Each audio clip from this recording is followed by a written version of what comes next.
এটা পোস্ত বাটা, নুন, হলুদ,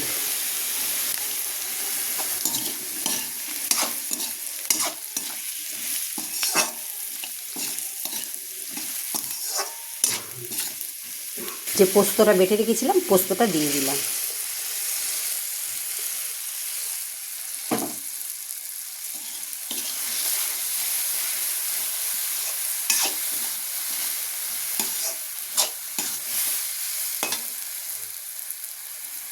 আলু পোস্ত করতে যেমন সোজা, খেতে অতটাই ভালো হয়। আলু পোস্তটা ফুটে গেছে, এখানে আমি কটা চেরা কাঁচা লঙ্কা দিয়ে দেবো, দিয়ে দেবো, দিয়ে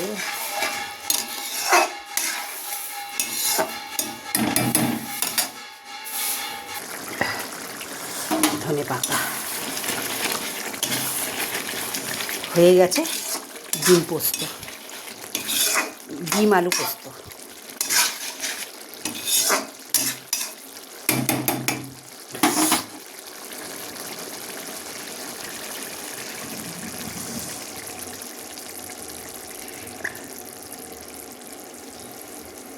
ঝটপট ভিডিওটা কেমন লাগলো বন্ধুরা জানিও। ভিডিওটা দেখবার জন্য ধন্যবাদ।